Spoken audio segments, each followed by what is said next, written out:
pertumbuhan jangka panjang, jadi development. Nah, maka nanti yang akan kita lihat adalah bagaimana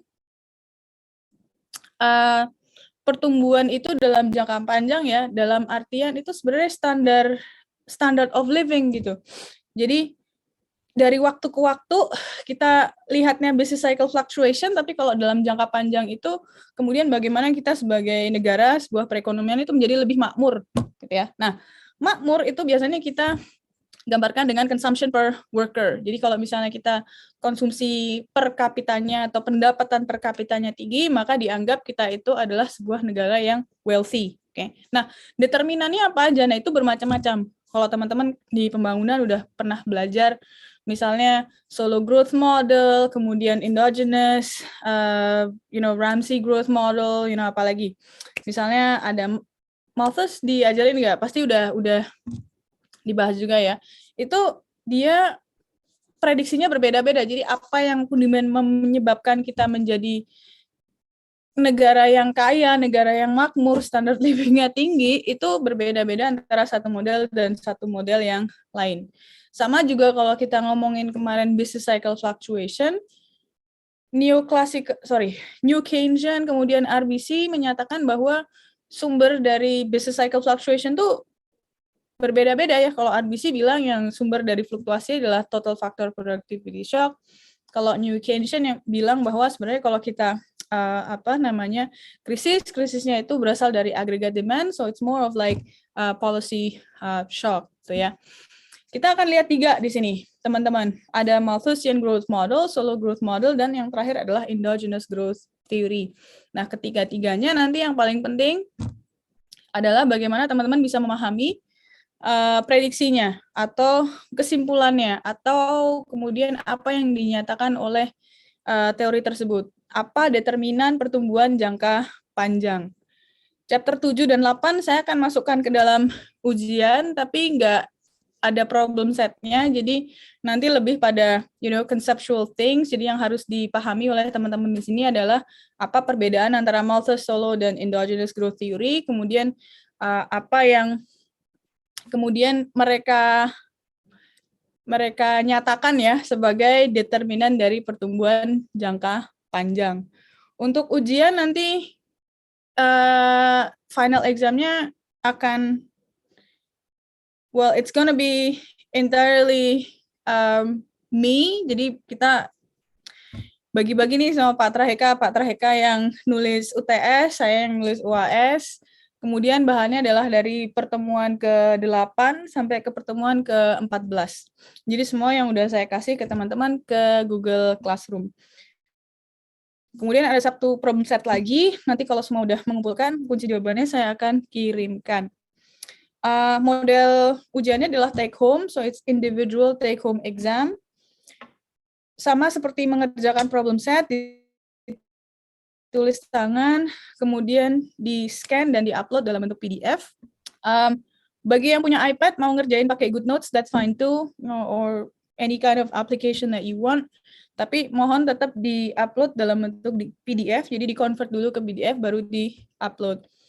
Nanti uploadnya ke Dropbox link, bukan ke Google Classroom. Nanti saya akan kasih soal, plus di depan itu nanti ada halaman instruksi berserta Dropbox link-nya. Teman-teman klik dulu, coba lihat apakah bisa mengakses Dropbox itu. Kalau misalnya nggak bisa, nanti silahkan disampaikan ke Mbak Ellen atau Mbak Fadia untuk kita investigasi apakah memang ada masalah atau memang hanya isolated untuk satu orang saja. Oke. Apakah harus diupload di Seamaster? Nggak harus. Seamaster itu sifatnya hanya backup. Jadi kalau misalnya teman-teman mau upload di Seamaster juga nggak apa-apa. Jaga-jaga kalau misalnya nanti yang di Dropbox misalnya filenya corrupted atau gimana, you have a backup di Seamaster. Tapi nggak harus. If you running out of time, you can just focus on submitting your problem in the Dropbox link. Oke, kemudian apa lagi ya yang terkait dengan, untuk waktu nanti saya akan kasih it's either 3 hours or 3.5 hours. Kemudian Nanti yang setengah jam terakhir itu gunakan untuk proses submission, jadi mulai dari scan, memastikan bahwa semua pages-nya lengkap, memastikan bahwa kualitas scanannya bagus, memastikan bahwa kalau dibuka filenya nggak corrupted. Kemudian yang paling penting adalah nanti ikuti instruksi yang ada di dalam soal ujiannya. Oke. Untuk final project.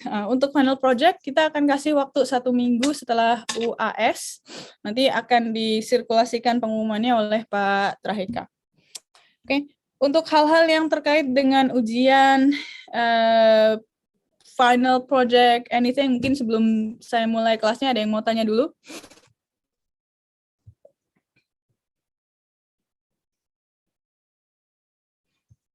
Permisi Bu, saya mau nanya. Silakan. Kan kalau makro itu jadwalnya kan jam 7.30 sampai 9.30 kan aslinya. Setelah itu ada monitor jam 9.40. Jadi kalau seperti tadi kata Ibu Sekar dikasih waktu 3 sampai 3,5 jam, nanti masuk ke waktu ujiannya waktunya monitor ya. Oke. Nanti saya akan coba untuk tanya ke, thank you for pointing this out. Jadi memang yang mengatur jadwal ujian itu adalah akademik ya. Jadi saya harus tahu memang kalau nanti bisa kita ubah, kita akan ubah.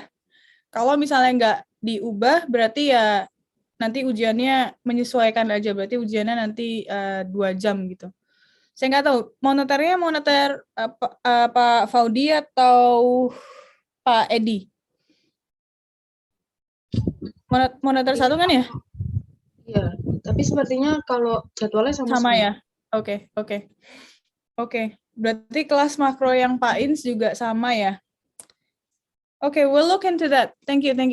Jadi 7.30 ya mulainya ya sampai jam 9.30. Oke, nanti saya akan catat. Kalau misalnya kita bisa reschedule, kita akan reschedule.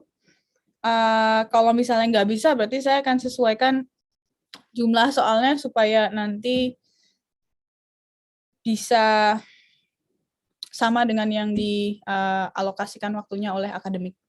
Thank you. Ada lagi mungkin yang lain? Yang mau disampaikan ada concern mengenai ujian. Kalau kalian nggak bisa ngikutin ujian, misalnya sakit atau ada musibah atau apapun, silahkan mengajukan surat ke akademik ya. Nanti biasanya akan disisi ke atau disampaikan ke saya. Oke, and then we're gonna arrange waktu yang lain buat kalian bisa ujian. Ada lagi yang lain? Pertanyaan?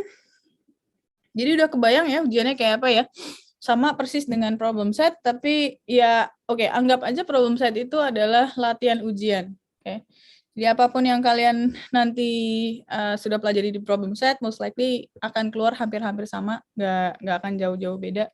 Kemudian cara menjawabnya juga sama. Open book tapi individual, so you can open your notes, you can open your book, tapi tidak boleh bekerja sama satu teman dengan teman yang lain. Oke, kalau nggak ada, saya akan mulai share screen. My internet connection is pretty choppy, jadi nanti kalau misalnya tiba-tiba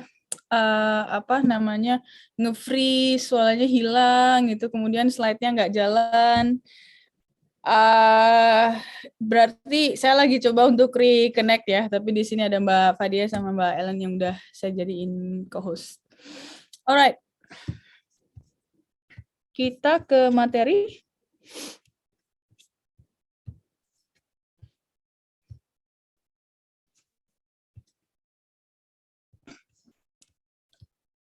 Oke, ini adalah chapter 7 di buku Williamson. Kenapa chapter 7 dan chapter 8 saya taruh di belakang? Karena this is a completely different thing. Kalau kita kemarin selama 1 semester itu banyak membahas mengenai business cycle fluctuation, ini adalah pertumbuhan ekonomi dalam jangka panjang. Jadi nanti saya akan Kenapa kita butuh dua-duanya ya? Karena kalau kita lihat pertumbuhan ekonomi ya kita tuh pengennya kalau krisis itu ya krisisnya nggak terlalu parah, tapi dalam jangka panjang juga kita punya standard of living yang meningkat, gitu kan?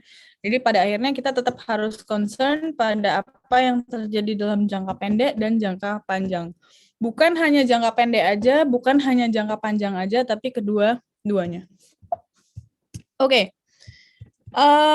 Yang beberapa slides di awal ini hanya memperlihatkan atau memberikan informasi mengenai fakta-fakta pertumbuhan ekonomi dalam jangka panjang ya. Jadi misalnya dalam 100 tahun gitu rata-rata pertumbuhan GDP per kapita di US adalah sekitar 2%. Kalau kita lihat pertumbuhan jangka panjangnya, ini adalah natural logarithm of per capita real GDP. Dia trending ke atas. Dan kemudian kalau kita memang lihat fluktuasi dalam jangka pendeknya, kadang-kadang dia tumbuhnya lebih cepat daripada periode-periode atau dekade yang lain. Kadang-kadang ada yang pertumbuhannya itu cukup flat, kadang-kadang ada yang kemudian dia pertumbuhannya cukup cepat, diperlihatkan dengan grafik yang dia sangat curam. Kemudian ada hubungan positif antara per capita income dan investment. Ini nanti kita akan lihat di Solo Growth Model.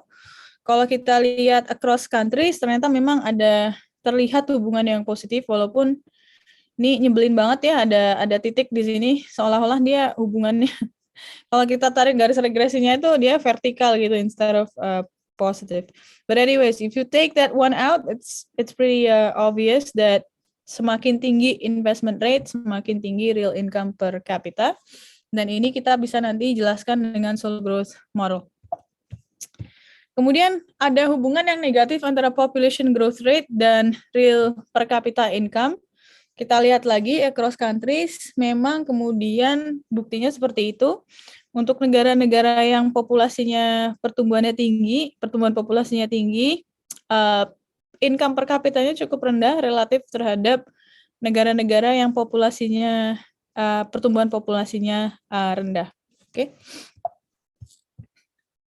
Nah, kalau kita lihat apakah ada convergence dari negara miskin menjadi negara kaya, apakah kemudian yang negara miskin ini nanti dia tumbuhnya lebih cepat daripada negara yang kaya? Ternyata kalau kita lihat negara yang kaya itu sebenarnya pertumbuhannya lebih homogen gitu, jadi hampir mirip-mirip gitu angka pertumbuhannya dalam jangka panjang. Tapi kalau kita lihat negara yang miskin ternyata cukup divergent. Ada negara miskin yang dalam jangka panjang dia tumbuhnya sangat tinggi, tapi ada yang dalam jangka panjang dia tetap pertumbuhannya itu cukup rendah. Oke, jadi nggak semua negara miskin itu kemudian pertumbuhannya lebih cepat daripada negara yang kaya.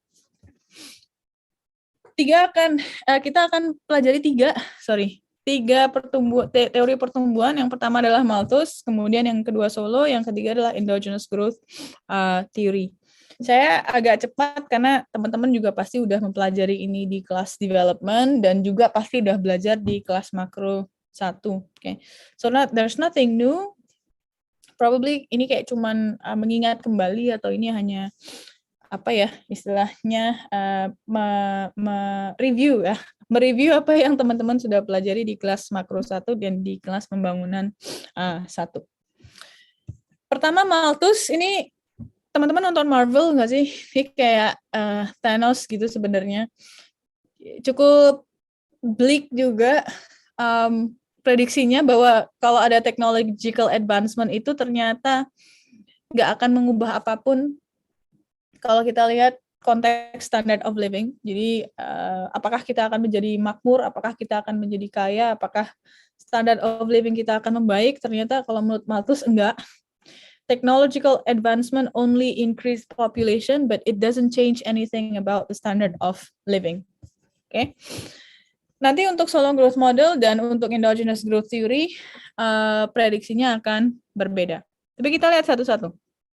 Nah, Malthus ini teori pertumbuhan yang udah sangat amat ancient sih kalau saya bilang. Terlihat dari mana? Terlihat dari pemodelan output production function-nya ya. Yang itu kalau kita lihat kita mau produksi barang, kita mau produksi sebuah barang itu input of production-nya adalah land dan labor dikalikan teknologi, total factor productivity. Oke. Lah, kira-kira apa sih barang yang diproduksi dengan menggunakan land dan labor?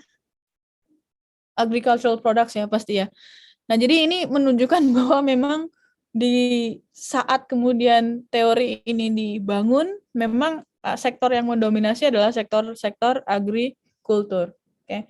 Nah, ternyata ini nanti akan menjadi sebuah hal yang penting kalau kita melihat bagaimana pembentukan production function ini mempengaruhi prediksi dari modelnya. Oke. Kemudian kita lihat di sini semakin tinggi semakin tinggi per capita consumption, semakin tinggi consumption per capita, itu semakin tinggi population growth. Oke. Jadi idenya adalah kalau consumption per person itu meningkat, maka fertilitas meningkat, angka kematian turun, karena apa? Tingkat kesehatannya semakin membaik ya, maka angka populasinya akan meningkat. Pertumbuhan populasinya akan meningkat. Oke, jadi lewatnya apa? Lewatnya adalah fertilitas dan penurunan death rate. Nah, kemudian dalam equilibrium, Y sama dengan C, ini adalah outputnya sama dengan C, berarti output digunakan untuk konsumsi. Di sini nggak ada investasi, belum ada savings, whatever you produce, you gonna consume. Kemudian tadi pertumbuhan populasi, kita bisa substitute Y, yang di sebelah kanan C dibagi dengan N, itu adalah Y dibagi dengan N. Nah, ini adalah grafik yang menunjukkan bagaimana hubungan antara consumption per worker dan population growth rate. Oke.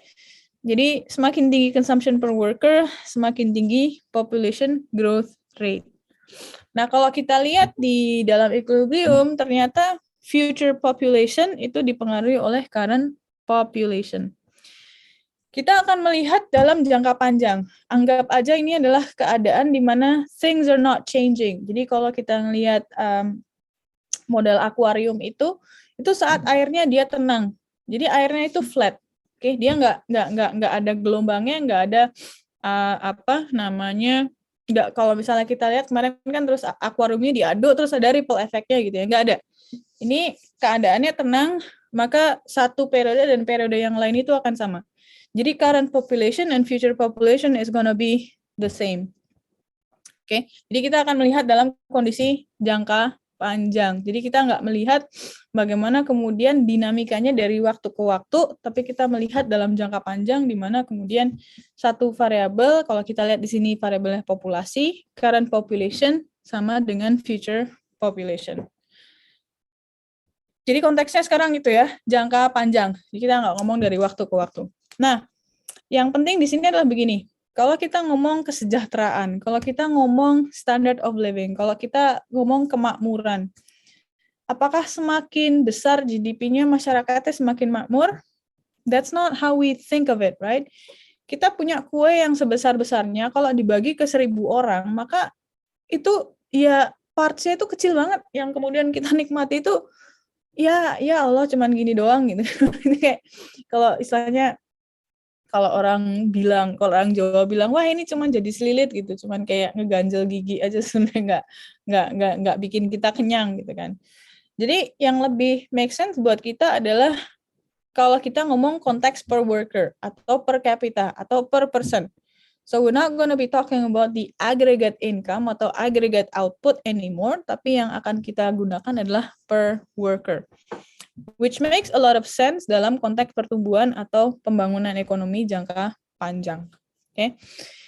Ini production function saya bagi N semua, jadi yang kiri dibagi N, yang kanan dibagi N. Kemudian yang kalau huruf kecil ini berarti Y besar dibagi N, L kecil adalah L besar dibagi dengan N.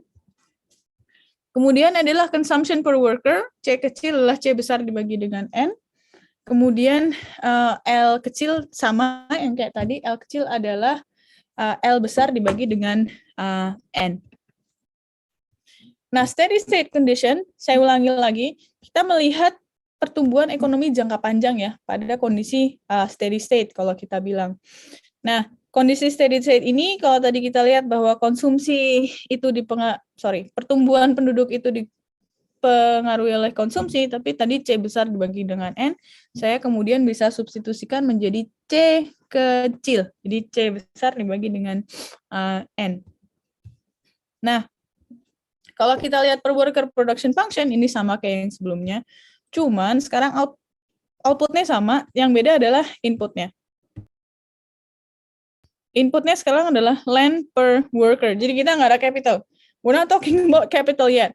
Kita ngomongin tanah ya sebagai input of production. Nah, semakin banyak tanah yang kita gunakan untuk bertani, bercocok tanam, maka semakin tinggi outputnya. Tapi marginal produknya tetap diminishing. Jadi kita punya marginal diminishing marginal product of land.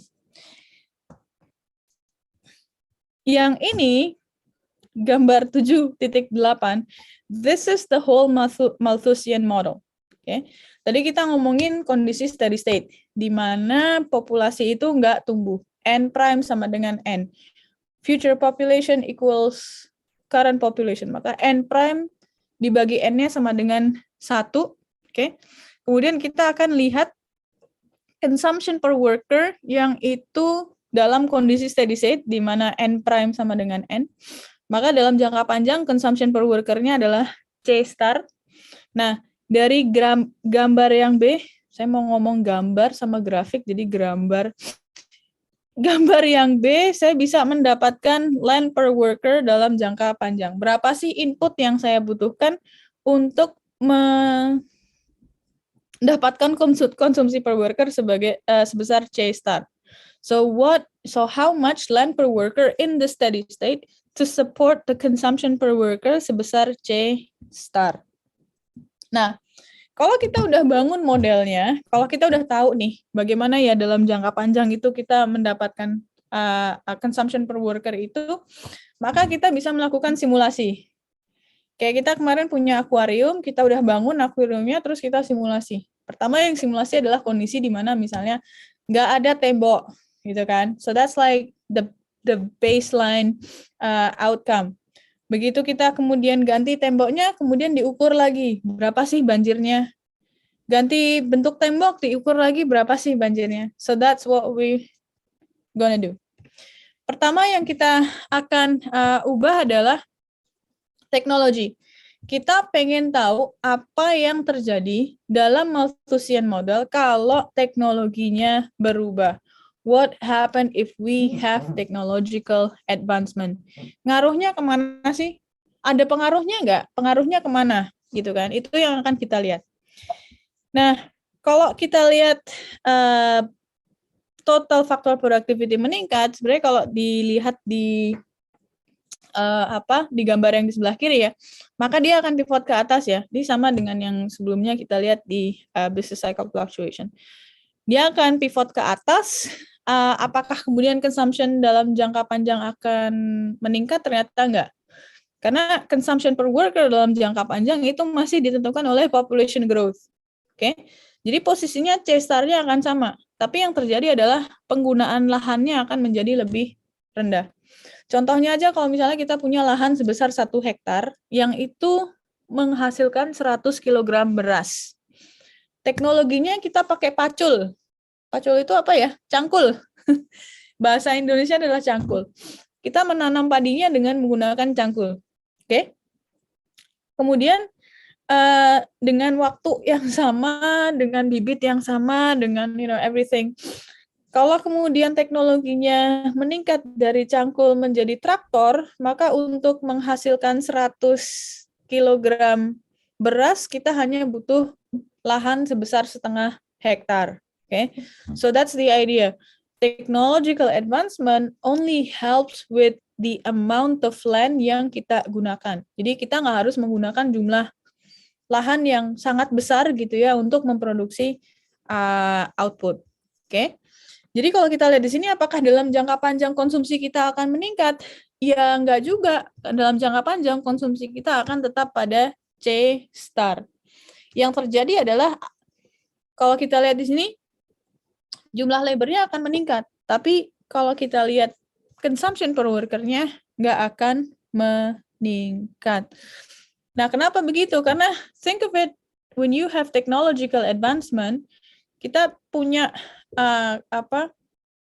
output yang meningkat, konsumsinya meningkat, tapi di sisi lain populasinya juga meningkat. Kalau konsumsinya meningkat dan populasinya juga meningkat, maka consumption per worker-nya lama-kelamaan akan kembali ke tingkat keseimbangan jangka panjang yang lama.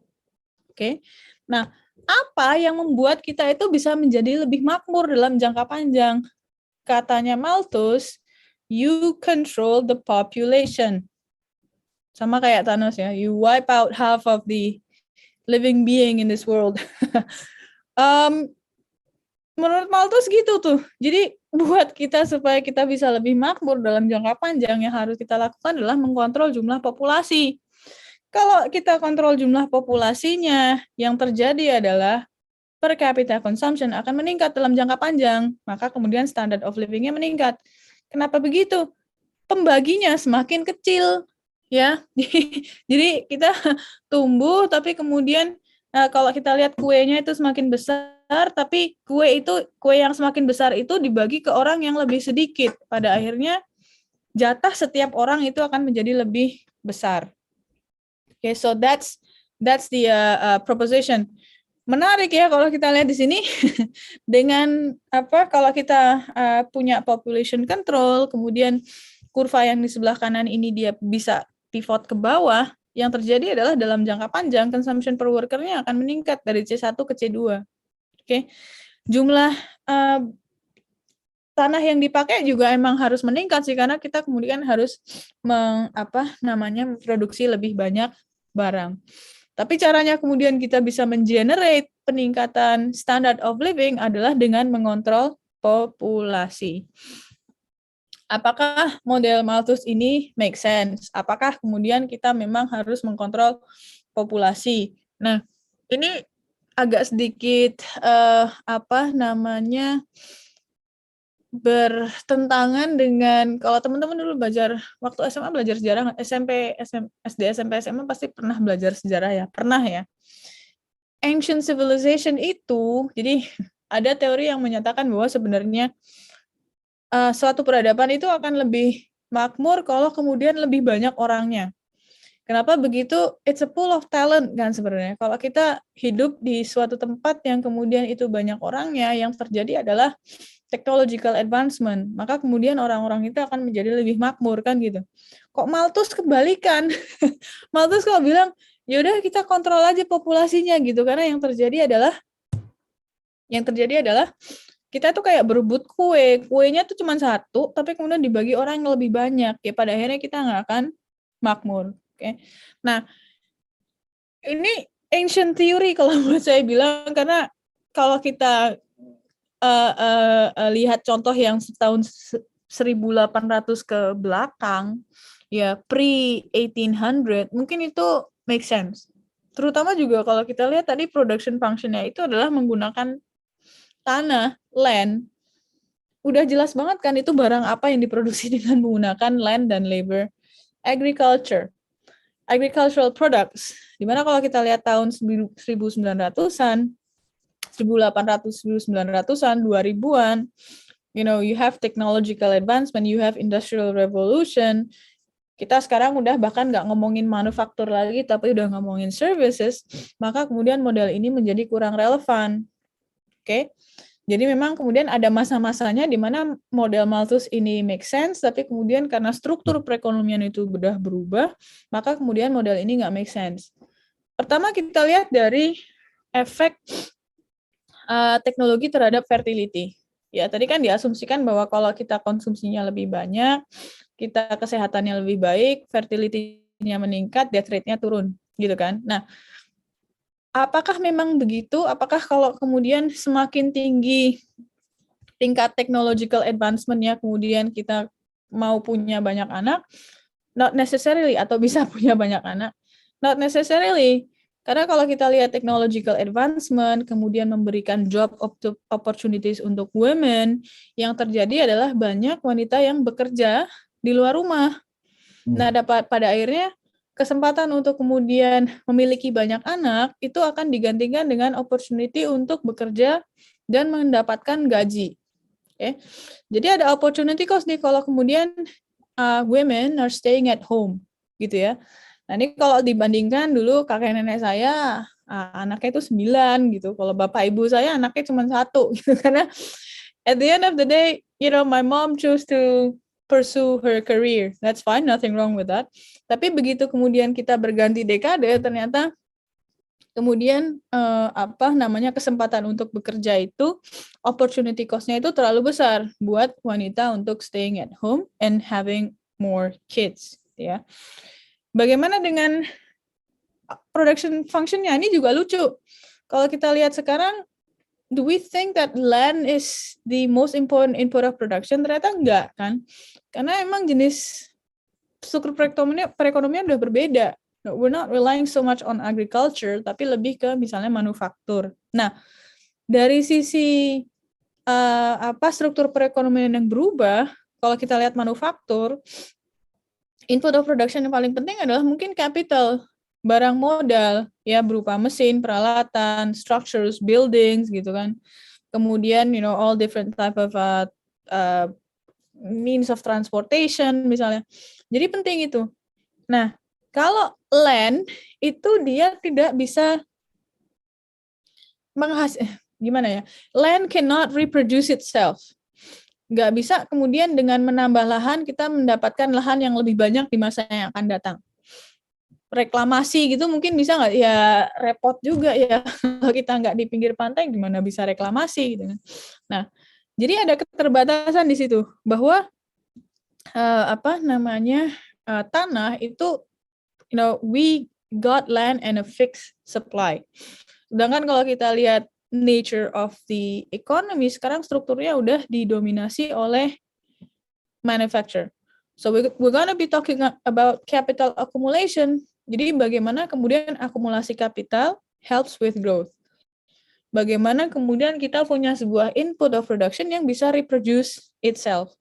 Kalau kita akumulasi kapital, di masa yang akan datang, kita akan punya capital stock yang meningkat, output juga akan meningkat. Pada akhirnya kita bisa investasi, capital stock yang meningkat lagi, and so on and so forth. Now you have an input of production that can reproduce itself. It will increase dari sekarang kalau kita kemudian alokasikan untuk investasi di masa yang akan datang, kita akan semakin punya capital stock yang meningkat atau capital stock yang lebih banyak. Nah, solo growth model itu menyempurnakan, sebenarnya bukan menyempurnakan, tapi kemudian memodelkan pertumbuhan ekonomi dalam jangka panjang, memodelkan development, pembangunan dengan menggunakan konteks yang berbeda. Kalau sekarang kita udah ngomongin, anggap aja strukturnya ini adalah didominasi oleh manufaktur, sehingga yang paling penting nanti adalah bagaimana kemudian kapital itu bisa terakumulasi, ya, dan bagaimana kemudian technological progress, technological advancement itu bisa meningkatkan standard of living dalam jangka panjang. Oke. Population growth, it's very easy, and prime equals n sama dengan 1 plus n, jadi kita punya pertumbuhan penduduk di solo growth model. Kita akan lihat juga nih sebenarnya nanti apa efek dari population growth ke pembangunan atau ke output dalam jangka panjang. Kemudian di solo growth model yang menarik adalah kita sekarang punya consumption and savings behavior. Walaupun sifatnya ini masih eksogen, jadi S-nya ini nanti adalah sebuah fraction yang konstan dan eksogen. So we just gonna put a number on it. Misalnya S sama dengan 0,5 atau S sama dengan 0,6. It's just gonna be a completely exogenous number. Okay? Nah, yang kita konsumsi adalah parts yang kita tidak tabung. Jadi 1 minus S dikalikan Y. Kalau misalnya saya nabungnya adalah 20%, maka parts yang saya konsumsi adalah 1 minus 0,2 dikalikan Y, atau 80% dari income. Nah, ini adalah production function-nya. Berbeda dengan yang tadi, kalau yang Malthus, input of production-nya adalah land. Kalau sekarang input of production-nya adalah capital dan labor dan teknologi. it's constant return to scale. Kalau yang kiri saya bagi dengan N, yang sebelah kanan juga nanti, kalau yang sebelah kanan saya bagi dengan N, maka outputnya juga sama, saya bagi dengan N. Kenapa begitu? Sebenarnya nanti kita pengen juga melihat per worker ya, karena kalau kita konteksnya adalah konteks pembangunan, konteksnya adalah konteks kesejahteraan, konteksnya adalah standard of living, maka yang lebih relevan, lebih make sense adalah kalau kita melihat per capita income. Kemudian yang paling penting juga nanti ada di sini, teman-teman. Ini teman-teman juga udah belajar waktu RBC model ya.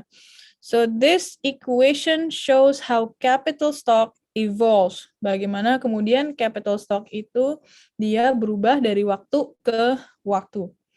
Future capital stock is the undepreciated capital stock today plus investment. Kalau saya punya 10 mesin, 2 terdepresiasi, sisanya 8. Kalau saya nggak invest, pada masa yang akan datang, saya akan berproduksi dengan 8 mesin. Tapi kalau saya invest 4, maka di masa yang akan datang, saya akan beroperasi dengan 8 plus 4 mesin. Jadi sama dengan 12. So this is like the key equation for the solo growth model. Bahwa sekarang ada sebuah input of production yang dia itu bisa reproduce itself. Ya, reproduce itself kalau ada investment ya. Jadi kalau ada pilihan dari rumah tangga untuk menyisihkan sebagian dari income-nya untuk menabung. This is just the per worker production function. Nanti saya bagi N semua, baik yang di kiri maupun yang di kanan. Semakin tinggi capital per worker, semakin tinggi output per worker. Slope-nya adalah namanya marginal product of capital. Jadi kita punya production function yang dia slope-nya positif, tapi semakin lama slope-nya semakin kecil, berarti kita punya fitur diminishing marginal product of capital dalam fungsi produksinya. Beda dengan Malthus, sekarang kita bisa savings, kita bisa investasi. Jadi kalau kita punya output, bisa kemudian dialokasikan untuk 2 hal. Untuk konsumsi maupun untuk investasi. Jadi kita bisa memindahkan konsumsi kita sekarang ke konsumsi yang masa akan datang. Dan ini adalah fitur yang kemudian tidak dipunyai oleh Malthus. Oke? Bedanya di situ. Yang berikutnya adalah saya masukkan investment ke dalam saya substitute investment tadi dalam evolution of capital stock, atau biasanya kita namakan law of motion of capital. I sama dengan S dikalikan Y, that makes sense. Berapa banyak yang kita gunakan untuk investasi adalah parts yang kita tabung. Oke. Kalau kemudian saya bagi saya substitute in, ini adalah production function-nya, Y sama dengan ZFKN. Kalau saya bagi N semua, di kiri dan di kanan, I'm gonna have that. Ini kenapa ada 1 plus N, karena ini adalah K prime over N prime. Kemudian dikalikan N over N, maka saya punya 1 plus N. Jadi, K prime dibagi N. K prime dibagi N dikali N prime over N prime. Jadi saya punya K prime over N dikalikan N prime over N, yaitu adalah 1 plus N. Jadi semua kita harus ubah ke dalam per worker firm. Ingat, this is development, this is economic growth in the long run, maka yang lebih relevan adalah kalau kita ngomong per kapita. Doesn't matter seberapa besar kuenya, kalau kemudian dibagi ke orang yang sangat amat banyak, yang kemudian kita nggak akan kenyang, kan? Kita akan melihat kondisi dalam jangka panjang, di mana kemudian capital per worker dalam jangka panjang itu akan menentukan output per worker. Jelas ya, karena tadi output merupakan fungsi dari capital per worker. Oke. Nah, dalam jangka panjang biasanya kita namakan ini adalah steady state. Anggap aja kondisi steady state itu adalah kondisi di mana airnya tenang, nggak ada gelombang, ya, nggak ada kemudian sesuatu force yang menyebabkan gelombang, nggak ada ripple effect. Oke. Nah, kita akan lihat apa yang kemudian menentukan capital per worker dalam jangka panjang. Pertama yang kita lihat adalah namanya break even investment. Jadi berapa banyaknya capital yang kemudian terdepresiasi atau berapa banyaknya capital per worker yang berkurang karena jumlah orangnya meningkat. Jadi anggap aja kalau misalnya kita punya 5 traktor dan 5 labor, capital per worker-nya adalah 5 dibagi 5 sama dengan 1. Kalau misalnya sekarang orangnya jadi 10, maka capital per worker-nya jadi lebih rendah, yaitu 5 dibagi 10, jadi setengah, gitu kan. Maka kemudian supaya kita bisa kembali lagi punya capital per worker sebesar 1, capitalnya harus ditambah.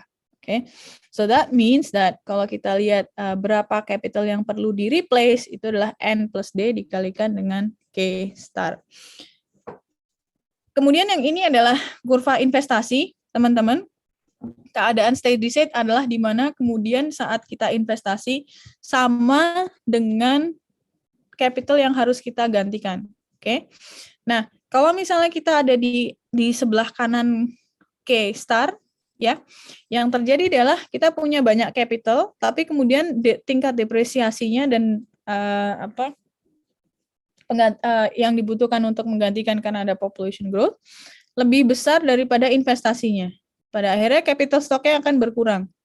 Di titik ini sama juga N plus D dikalikan K-nya lebih besar daripada investasi. Jadi istilahnya yang terdepresiasi lebih besar daripada yang kita investasikan. Maka capital stock-nya akan turun dan seterusnya sampai kemudian kita sampai di K star. Jadi teman-teman juga udah pelajari di kelas makro 1 ya. Kalau kita udah bangun modelnya, kemudian yang penting adalah simulasi. Kita pakai untuk melihat apa sih yang akan mengenerate pertumbuhan jangka panjang. Gimana kita bisa makmur.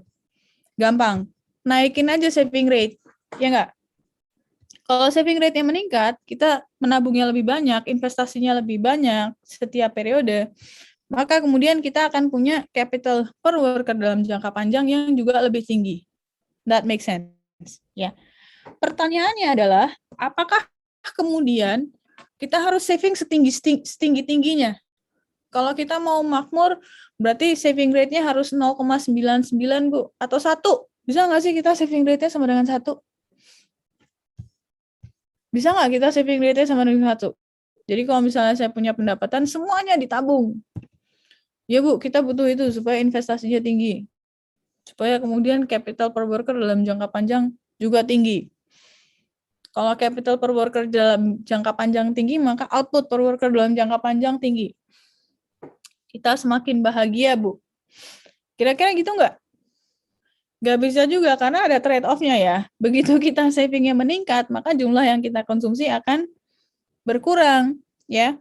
Jadi nggak bisa kemudian kita saving setinggi-tingginya. Nah, ada tingkat saving yang optimum, yang itu kemudian menyebabkan kita konvergen pada sebuah capital stock dalam jangka panjang yang namanya adalah golden rule quantity of capital. Kalau misalnya kita di sebelah kanan golden rule, itu berarti kita savingnya terlalu tinggi. Oke. Yang terjadi adalah kita punya banyak capital dalam jangka panjang, tapi konsumsinya rendah. Kalau kita capital stock-nya di sebelah kiri dari golden rule, ini berarti kita capital stock-nya masih kurang. Jadi kita nggak bisa kemudian produksi dengan memproduksi banyak barang gitu ya, sehingga konsumsinya juga rendah. Jadi konsumsi yang paling tinggi adalah saat kemudian kita punya capital stock sebesar KGR. Oke.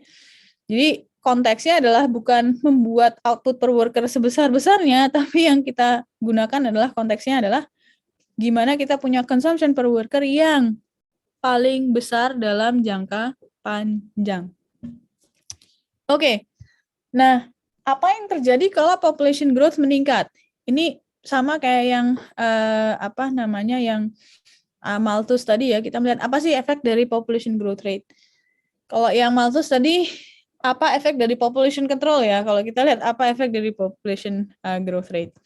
Ternyata kalau populasinya meningkat, maka kemudian yang terjadi capital per worker dalam jangka panjangnya akan turun. Ini sama dengan yang tadi kita lihat dari evidence across countries, bahwa negara-negara yang dia itu population growth rate-nya cukup tinggi, pendapatan per kapitanya kecenderungan relatif lebih rendah daripada negara yang population growth-nya rendah.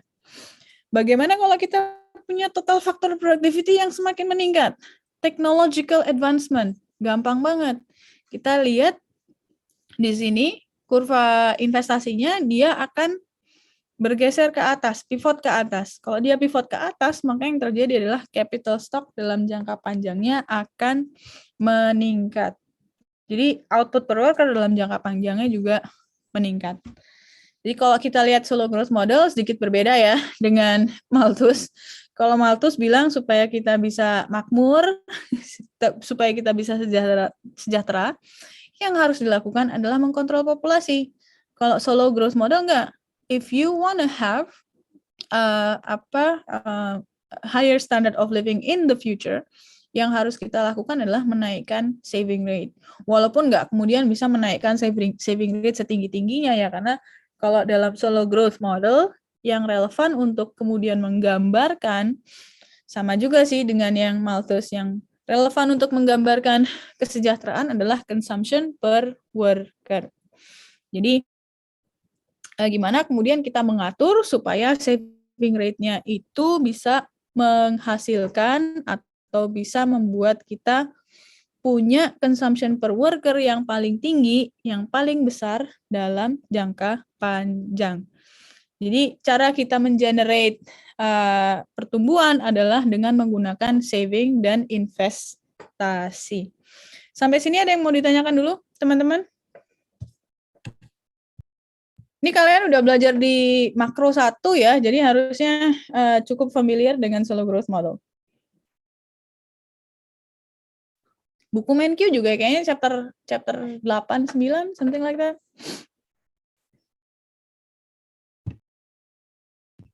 Gak ada yang mau ditanyakan? Baik. Kalau nggak ada yang mau ditanyakan, saya langsung aja ke chapter yang menarik juga, yang namanya adalah endogenous growth model. Oke. Kalau kita lihat teori pembangunan tadi memang ada evolusinya ya, mulai dari yang paling sederhana, Malthus, Solow, kemudian nanti ada endogenous growth theory. Apa yang dijelaskan oleh endogenous growth theory itu sebenarnya kemudian mempertanyakan sih sebenarnya, dia tuh kayak nggak happy dengan penjelasannya Solow growth model yang menyatakan bahwa if two countries are identical, maka dalam jangka panjang mereka itu akan convergence ke sebuah per capita income yang sama dan growth-nya juga akan sama. Jadi anggap aja kalau sebuah negara miskin itu dia akan tumbuh lebih cepat, lama-kelamaan dia akan kesejahteraannya akan sama dengan negara-negara yang kaya. Oke. Jadi kalau kita lihat di sini, lama-kelamaan dia akan convergence ke income per worker yang sama. Kalau kita lihat pertumbuhannya, lama-lama dia akan kemudian punya long run growth path yang sama. Does it happen though? Do we see poor countries that dalam 50 tahun menjadi negara yang kaya? Ya 1-2 sih kayaknya ya, but we don't see a lot of those. Kenapa begitu? Karena tadi Solow growth model ada if-nya. If-nya adalah if countries are identical. But are they identical? I mean, kita lihat negara yang kaya sama negara yang miskin, negara yang maju sama negara yang miskin. Beda pasti. Pertama adalah learning by doing. Seberapa cepat kemudian teknologi itu bisa menyebar dari satu industri ke industri yang lain. Gitu juga ada hal-hal yang terkait institusi atau bentuk pasar atau persaingan, misalnya market power atau trade barriers. Bisa juga regulasi, misalnya regulasi pemerintah yang itu dia terlalu berbelit-belit misalnya, oke? A lot of red tapes misalnya.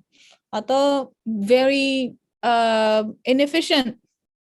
Atau mungkin banyak pajak, banyak pungutan, banyak retribusi, banyak pungutan liar misalnya, korupsi. Nah, udah beda antara negara yang maju dan negara yang kaya. Jadi kalau kita lihat, kemudian total faktor produktivitasnya juga berbeda. Yang negara yang kaya itu total faktor produktivitasnya dia tinggi dibandingkan dengan negara yang miskin. Jadi pada akhirnya capital in the long run-nya juga pasti akan berbeda.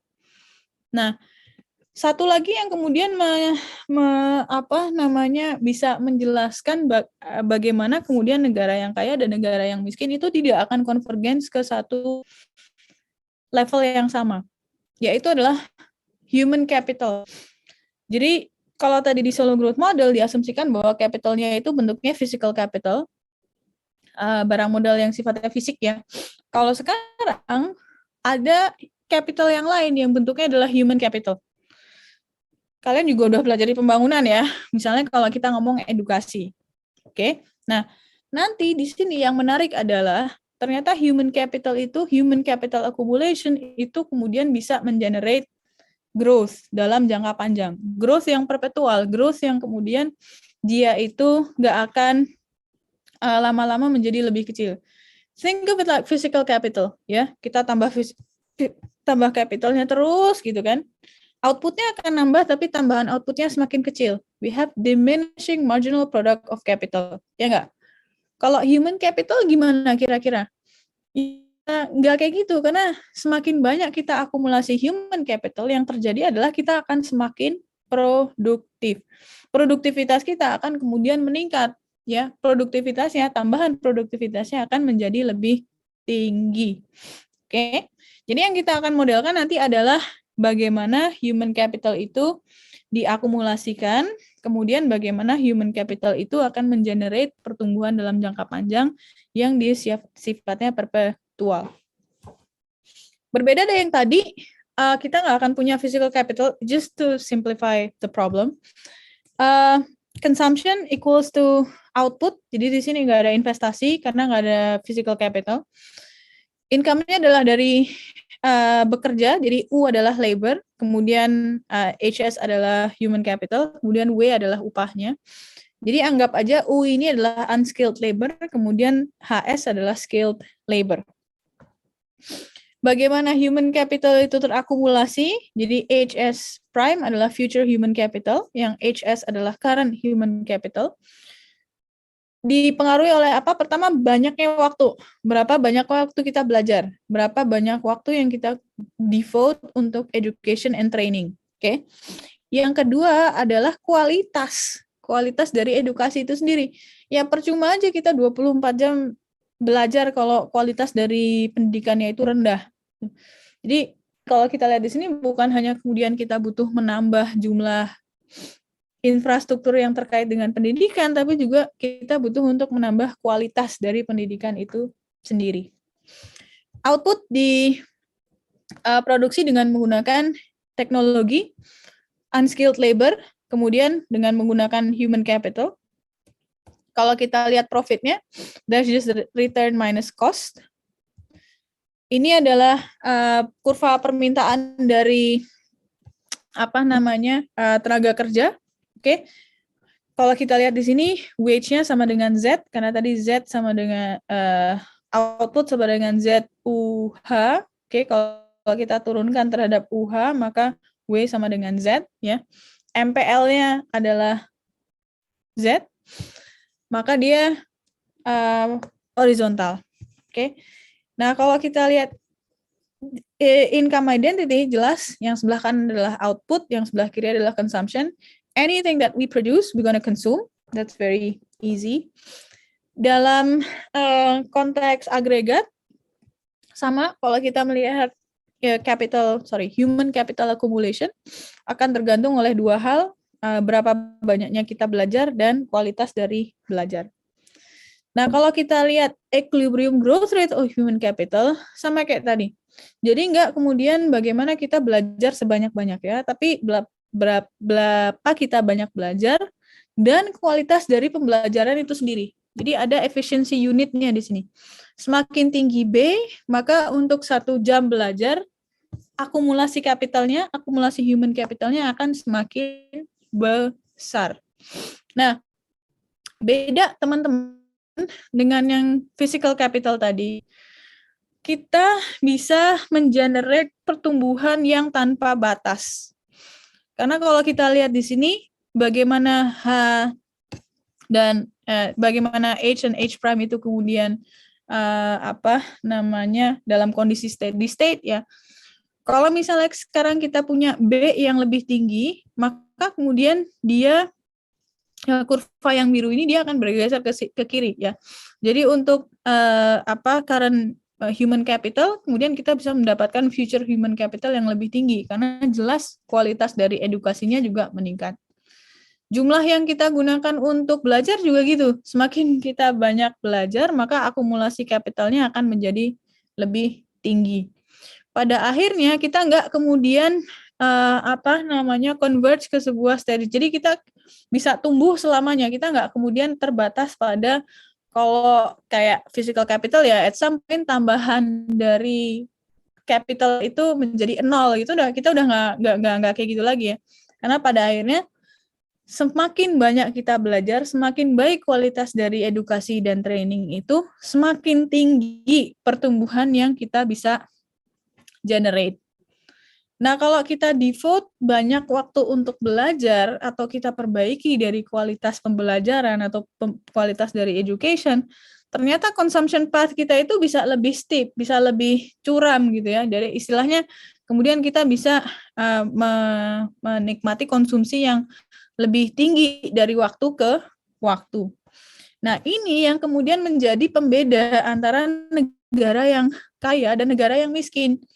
Kalau negara yang kaya, tingkat human capital-nya, human capital accumulation-nya itu tinggi banget dibandingkan negara yang miskin. Jadi pada akhirnya apakah kemudian terjadi konvergensi? Enggak.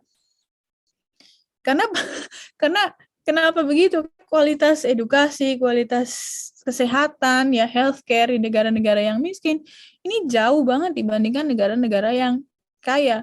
Jadi pada akhirnya nggak ada convergence. Mereka akan convergence ke tingkat pertumbuhannya sendiri, but the poor country is not gonna catch up with the rich country. Okay, for the fact that akumulasi human capitalnya cukup rendah di negara-negara yang miskin. Jadi gimana supaya kita bisa catch up dengan negara-negara yang kaya? There's no other way.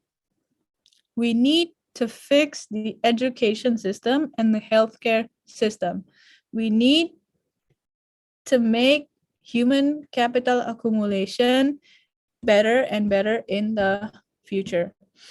Nah, kalau kalian tanya ke saya, Bu, kita kan belajar dua hal yang berbeda ya, antara short run analysis and long run analysis.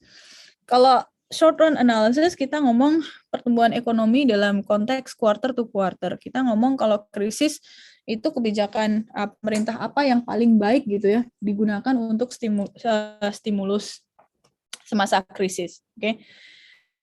Kalau ini, a set of policy-nya itu udah berbeda. Kita udah nggak ngomongin lagi mengenai berapa banyaknya belanja sosial, tapi bagaimana kemudian kita bisa membangun sistem, kalau kita lihat ya, pendidikan yang lebih baik. Ya, kalau dari sisi fiskal ya, kemudian ada peraturan bahwa dalam APBN itu misalnya 20% dialokasikan untuk sektor pendidikan. Ya, oke, that's also a part of like dalam jangka panjang kita harus punya human capital accumulation yang lebih tinggi gitu kan, supaya kita bisa menjadi negara yang maju. Tapi apakah yang lebih baik itu memperhatikan pertumbuhan jangka pendek atau jangka panjang? Kita nggak bisa ngomong kayak gitu ya. Dua-duanya penting ya. Ini sama kayak kalau kita berlayar, naik kapal, terus kita pengen menuju ke sebuah pulau. Pulaunya itu nggak jauh gitu ya. Tapi kalau kita mau melintas ke sana, itu harus melewati badai ya. Nah, melewati badai, anggap aja itu adalah short run analysis. Economic growth dari quarter to quarter. Oke. Kemudian strateginya untuk melewati itu juga akan berbeda daripada kalau kita melihat strategi untuk mencapai pulau yang agak jauh itu tadi. Ya, we need to survive whatever happens in the short run. Iya kan? Kita kalau ada krisis ya pengennya nanti keluar dari krisis itu kemudian kita bisa survive, masih negaranya masih intact gitu, kapalnya masih intact, kapalnya masih utuh gitu. Bagaimana kalau kemudian kita kayak negara-negara yang misalnya kayak Sri Lanka gitu, begitu kena pandemi terus dia negaranya runtuh, kita nggak mau ya.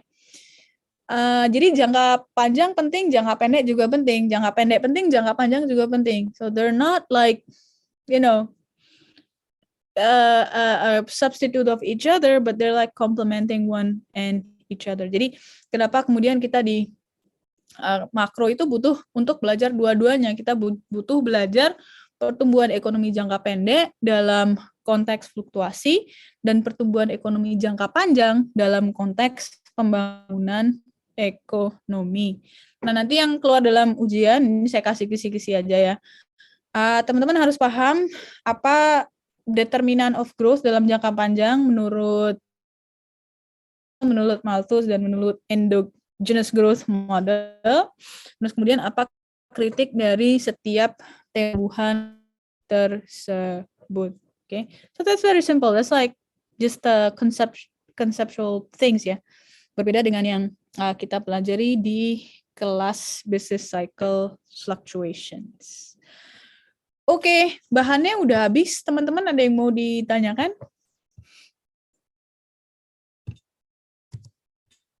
Ada yang mau didiskusikan? Ada yang mau disampaikan mengenai ujian? Mengenai, anything about this class?